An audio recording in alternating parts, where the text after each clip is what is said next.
اور خواجہ صاحب، یہاں خواجہ صاحب سے مراد حیدر علی آتش ہیں، اپنی مزاج پرسی سے اپنی آزاد مزاجی سے کہا کرتے تھے کہ میاں کہاں جاؤ گے، 2 گھڑی مل بیٹھنے کو غنیمت سمجھو اور جو خدا دیتا ہے اس پر صبر کرو۔ یعنی حیدر علی آتش کے ایک شاگرد بے روزگار تھے اور انہوں نے ایک شہر سے دوسرے شہر جانے کا جب ارادہ کیا تو ان کے استاد صاحب نے انہیں سمجھایا کہ اللہ تعالیٰ جو دیتا ہے اس کو غنیمت سمجھو اور اسی پر قناعت کرو، اسی پر صبر کرو جو مل جائے۔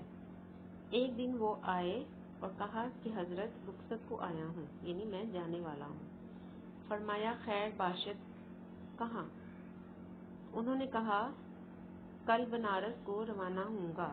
بنارس ایک جگہ کا نام ہے، کچھ فرمائش ہو تو فرما دیجیے۔ یعنی شاگرد اپنے استاد سے پوچھ رہا ہے کہ اگر آپ نے کچھ منگوانا ہے یا کوئی فرمائش ہے تو بتائیں۔ آپ ہنس کر بولے اتنا کام کرنا کہ وہاں کے خدا کو ذرا ہمارا بھی سلام کہہ دینا۔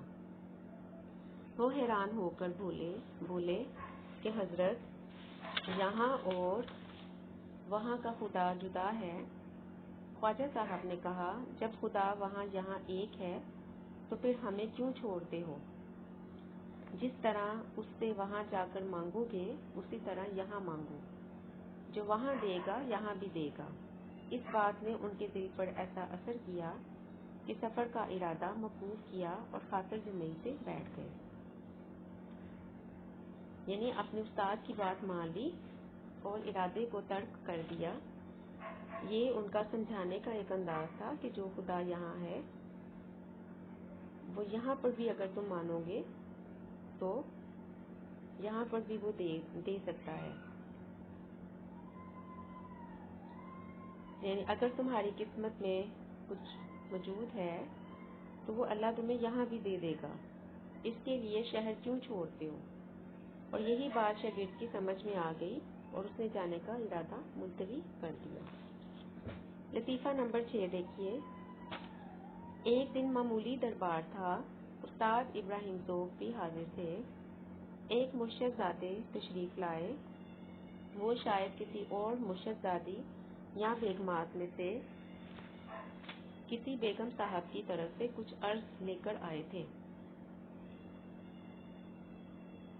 انہوں نے آہستہ آہستہ بادشاہ سے کچھ کہا اور رخصت ہو گئے۔ دربار آپ کو پتا ہے بہادر شاہ ظفر دربار لگائے بیٹھے تھے۔ ابراہیم ذوق بہادر شاہ ظفر کو چونکہ شاعری سکھایا کرتے تھے اس لیے اس دربار میں ایک مرشد زادہ آیا اور وہ بیگمات میں سے کسی بیگم صاحب کی طرف سے کچھ عرض لے کر آئے، یعنی کسی بیگم کی کوئی فرمائش لے کر آئے اور وہ پھر بادشاہ سے انہوں نے کچھ کہا اور رخصت ہو گئے۔ حکیم احسن اللہ خان بھی موجود تھے۔ انہوں نے کہا صاحب عالم اس قدر جلدی، یہ آنا کیا تھا اور تشریف لے جانا کیا تھا؟ صاحب عالم کی زبان سے اس وقت نکلا کہ اپنی خوشی سے آئے نہ اپنی خوشی چلے۔ بادشاہ نے استاد کی طرف دیکھ کر فرمایا کہ استاد دیکھنا کیا صاف مصرع ہوا ہے۔ یعنی بات چونکہ موقع کی مناسبت سے تھی اور انہوں نے جب یہ مصرع کہا تو انہوں نے جب یہ بات کہی تو بادشاہ نے ان کی اس بات کی تعریف کی اور کہا کہ دیکھو کتنا صاف مصرع سا بن گیا ہے۔ استاد صاحب نے بے توقف عرض کی کہ حضور لائی حیات آئی قضا لے چلی چلے، اپنی خوشی سے آئے نہ اپنی خوشی چلی چلے۔ اسی وقت ہی یہ شعر بولا گیا اور ابراہیم ذوق نے بہادر شاہ ظفر کو یہ شعر سنا دیا۔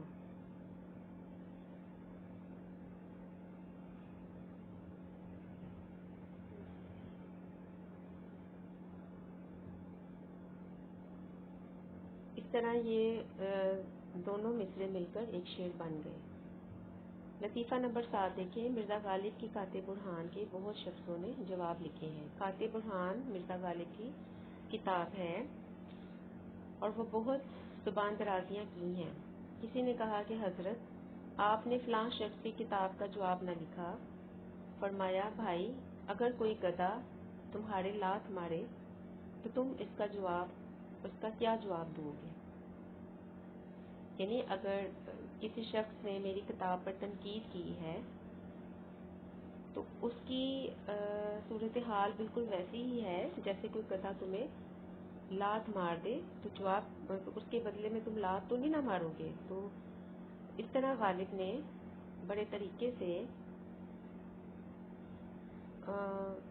جب لوگوں نے بہت ساری گستاخیاں کی تو ایک شخص نے کہا کہ آپ انہیں جواب کیوں نہیں دیتے؟ اس طرح سے غالب نے اپنی بات کی وضاحت کی کہ اگر کوئی گدھا تمہیں لات مارے، یعنی میری کتاب کے اگر اوپر کوئی تنقید کرتا ہے تو ضروری نہیں سمجھتا کہ میں اس کا جواب جو ہے وہ گدھے کو لات مارنے کے برابر دوں۔ یہ تمام لطیفے مولانا محمد حسین آزاد کی کتاب آب حیات سے لیے گئے ہیں۔ کل ہم اس کی مشق کریں گے۔